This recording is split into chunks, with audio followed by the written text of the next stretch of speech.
Shalom, selamat pagi, selamat hari Minggu Bapak Ibu yang sama-sama dikasihi dan diberkati oleh Tuhan. Ada sukacita bisa kembali bertemu, menikmati hadirat Tuhan, bahwa pertolongan kita adalah dalam nama Tuhan, pencipta langit dan bumi. Kasih karunia dan damai sejahtera Allah menyertai kamu sekalian.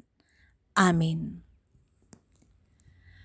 Kita akan membaca bahagian firman Tuhan menurut Renungan Harian Toraya, edisi Minggu 1 Mei 2022 yang terambil dari Kisah Para Rasul pasal 19 ayat 19b sampai 31.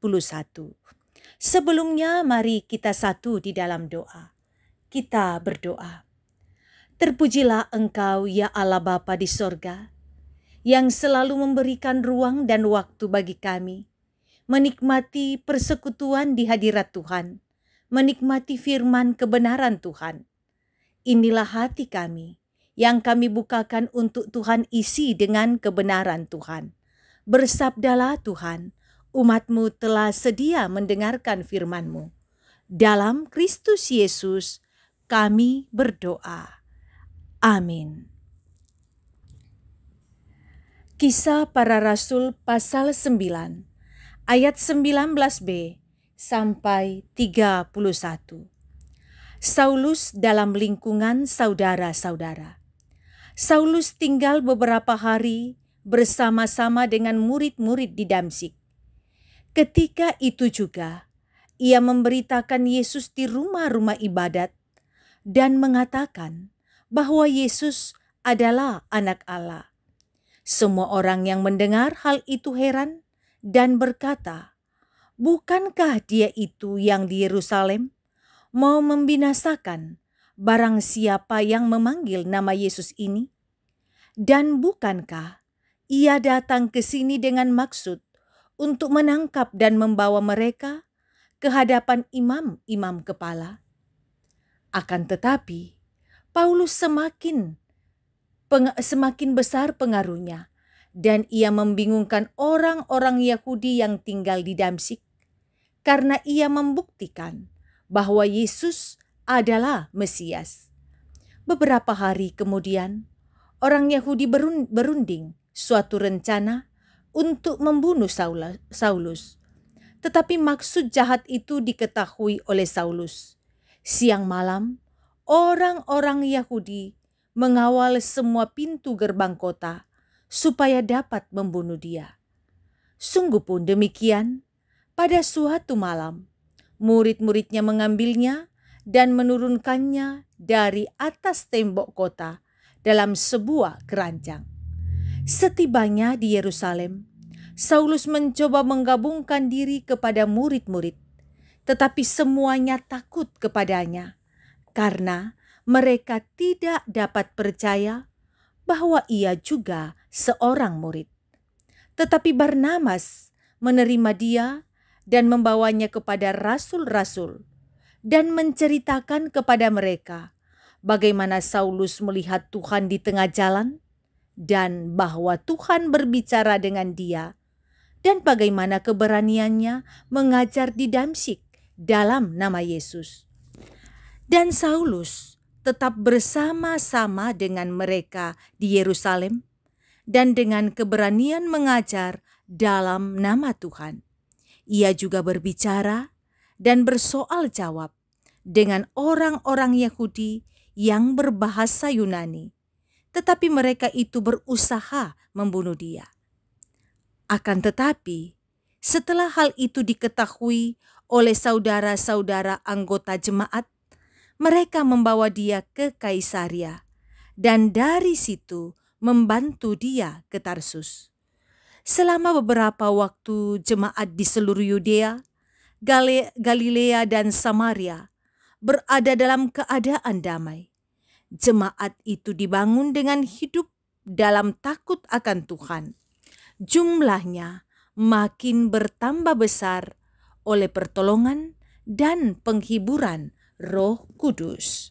Firman Tuhan. Amin. Tema renungan kita ialah hati-hati menilai orang. Saudara, orang sering mengatakan pengalaman merupakan guru terbaik. Tentu ada benarnya, tetapi dalam hal khusus belum tentu berlaku. Dari segi pengalaman, Saulus dinilai sebagai orang yang membenci, bahkan menganiaya orang percaya pada Yesus Kristus. Paulus tidak bisa dinilai hanya berdasarkan pengalaman masa lampaunya. Setelah pertobatannya di Damsyik, Saulus masih dicurigai dan dibenci. Saulus memberitakan Yesus adalah anak Allah. Akhirnya ia diterima. Anggota persekutuan merekalah yang menyelamatkan Paulus. Juga di Yerusalem, Saulus dicurigai, bahkan ditakuti jemaat karena pengalaman mereka pada masa lampau. Orang Yahudi bermaksud membunuh Saulus, namun warga jemaat berhasil membawa beliau keluar dari Yerusalem menuju Kaisarea, menuju Tarsus. Perjalanan Saulus yang penuh ketegangan lebih disebabkan oleh penilaian orang tentang masa lampaunya. Di masa lampau, Saulus penggerak orang Yahudi membenci warga jemaat. Dengan demikian, di mata jemaat, Saulus merupakan penjahat yang kejam. Tidak mudah menghilangkan pengaruh masa lampau, apalagi kalau sangat menyakitkan hati atau sangat mengecewakan. Di Hari Pendidikan Nasional, marilah kita belajar bagaimana menerima dan mengampuni orang-orang yang telah menyakiti dan mengecewakan kita. Rupanya perlu kita belajar melalui proses saling mengakui kesalahan masa lampau dan saling menerima sebagai makhluk sosial yang saling membutuhkan. Dan di atas semuanya itu, sebagai anak-anak Tuhan, kita percaya bahwa Roh Kudus terus menolong dan menopang kita. Amin. Mari kita berdoa. Berikan kesempatan bagi kami Tuhan untuk bisa menilai orang lain menurut hikmat, menurut kasih sayang Tuhan. Biarlah kami dipengaruhi oleh hikmat Tuhan untuk meyakini bahwa Tuhan bisa mengubahkan keadaan seseorang menjadi jauh lebih baik. Buatlah kami menjadi pribadi yang senantiasa menjadikan Tuhan di atas segalanya, meneladani cinta kasih Tuhan dalam hidup ini. Kami membawa dalam doa akan keadaan anggota jemaat ataupun yang sedang mengikuti ibadah ini, yang sedang dalam keadaan sakit. Mohon Tuhan, Engkau lingkupi mereka dengan kasih-Mu, kuatkan pengharapan, jika Tuhan berkenan berikan kesembuhan. Yang lansia menjalani masa-masa pelayanan usia indah atau lansia, Engkau pun memberkati, nyatakan kasih-Mu dan perlindungan-Mu. Semoga dalam nama Yesus mereka kuat menjalani masa-masa tua. Yang sedang bergumul rupa-rupa persoalan, ingatkan Tuhan selalu ada. Tuhan melindungi dalam setiap perkara.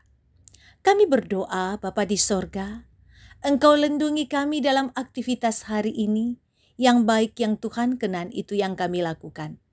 Jika ada jemaat yang dipertemukan dengan keberhasilan, ulang tahun, sukacita, ingatkan mereka bermegah di dalam nama Tuhan.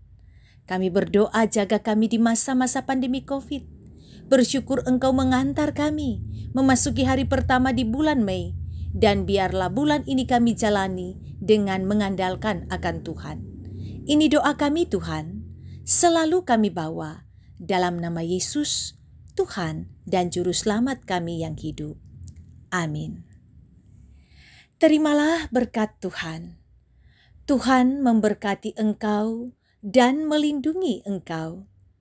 Tuhan menyinari engkau dengan wajah-Nya dan memberi engkau kasih karunia. Tuhan menghadapkan wajah-Nya kepadamu dan memberi engkau damai sejahtera. Amin. Demikian ibadah kita hari ini. Selamat menjalani kehidupan hari ini, bahkan sepanjang minggu ini. Selamat menyambut bulan baru, bulan Mei. Kasih Tuhan selalu menyertai kita. Salam sehat selalu.